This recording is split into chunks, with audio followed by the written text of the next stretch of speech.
All right. Good afternoon, fellow Toastmasters. Self-compassion. Do you love yourself? Do you love yourself? I think most people would answer it this way. Yes, of course. Of course I love myself. What a silly question, right? But I don't think people do, or at least not enough. Most people, we care about our physical health, but we tend to neglect our emotional side. And our emotional side is very important to our overall health. You see, human beings, we tend to be very critical of ourselves. When we fail, we break ourselves down, we tear ourselves apart. In essence, we are our own worst critic. I am one of those people. Now, growing up, I was always hard on myself. Maybe it was because of the way I was raised. Maybe my parents always had high expectations for me. Or my teachers taught me at a young age to always be the best, to always finish first. So as a result, when I got older and when I failed or underperformed, I would always be really hard on myself. When I go to a job interview and I do poorly on the job interview, I would hate myself for it because I know I can do better. I would feel like a letdown. And then a negative voice inside my head just keeps on driving you down, keeps on just step on you. This voice inside your head, inside my head, it says, "You messed up again. You should have known better. You should have said this, not that. Boy, you made yourself look stupid there." Obviously, this type of thinking is not only unhealthy, but unproductive. It leads to depression and underperformance. It can sap the will and energy out of your body.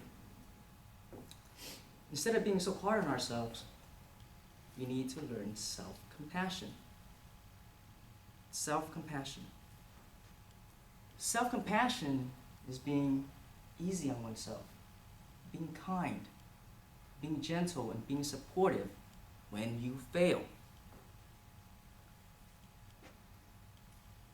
In other words, treat yourself like you would treat the people that you love when they fail. Oftentimes, we treat the people that we love better than we treat ourselves.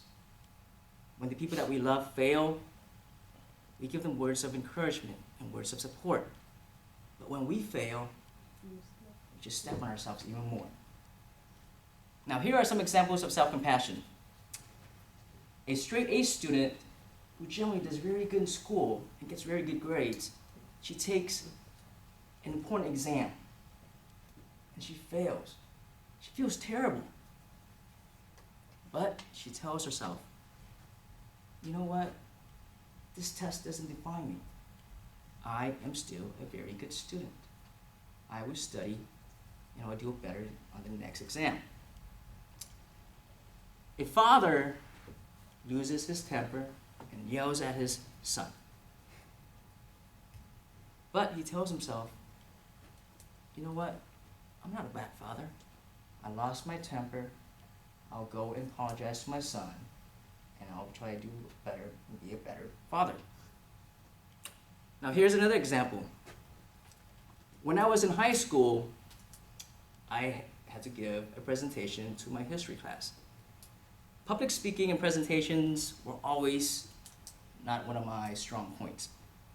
On the day of the presentation, I didn't want to get out of bed. I just wanted to stay home. But I managed to go to class, and when the teacher called me up to speak, I was already a nervous wreck, right? My heart was beating. I felt like it was about to pop out of my body. My mouth was dry, my hands were sweaty, and my legs were kind of shaking. I felt like my knees were about to buckle and I was just about to collapse. When I started speaking, my mouth was dry. Well, I bombed that presentation. did horrible. Afterwards, I was so disappointed in myself, so ashamed. Why can't I control when I speak? Why can't I control my body? I mean, I do everything well in school except public speaking. Why is that? Why am I so shaking? Why can't I speak like Vince, so calm and confident? So all this negative thoughts goes through your head, and you don't want to experience it. You just want to get through it, right? So when I got to college, I avoided classes with public speaking at all costs. Now this is the wrong approach. It's the wrong thought process.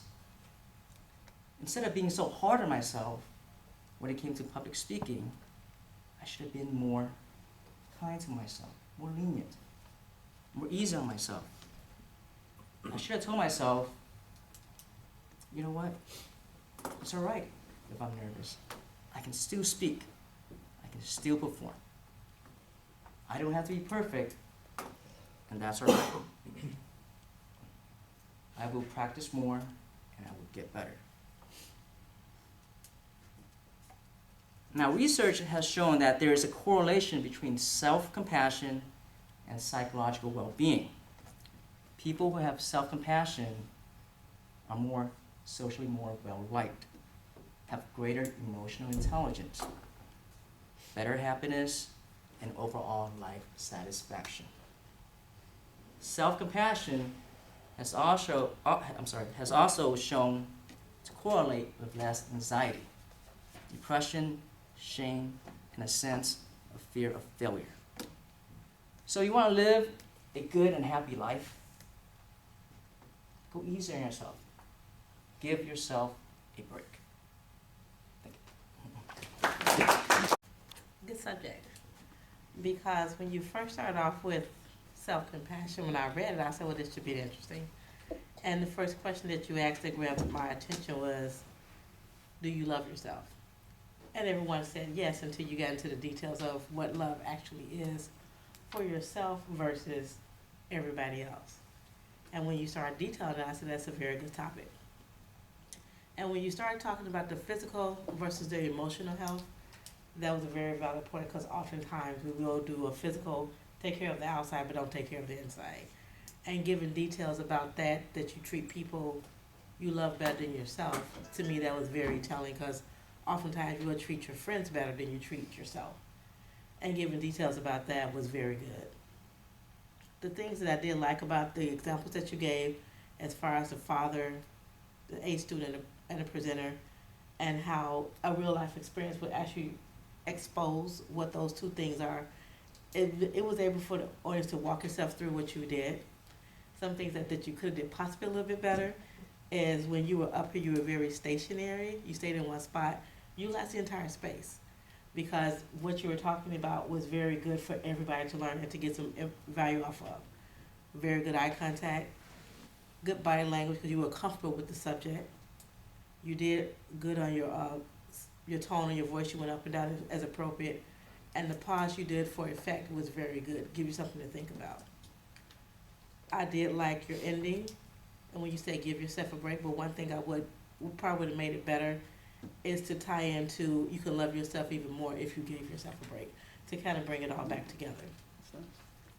And as far as another suggestion, one thing that I thought about when you were talking about, we have a service here called Magellan, and it helps people to, if they're struggling with that, you could have brought that in and give them as a proper takeaway. It's just another tool you probably could use. I felt that you met all. Thank you. I felt that you met all the goals that you had anticipated on the evaluation. So good job. Thank you.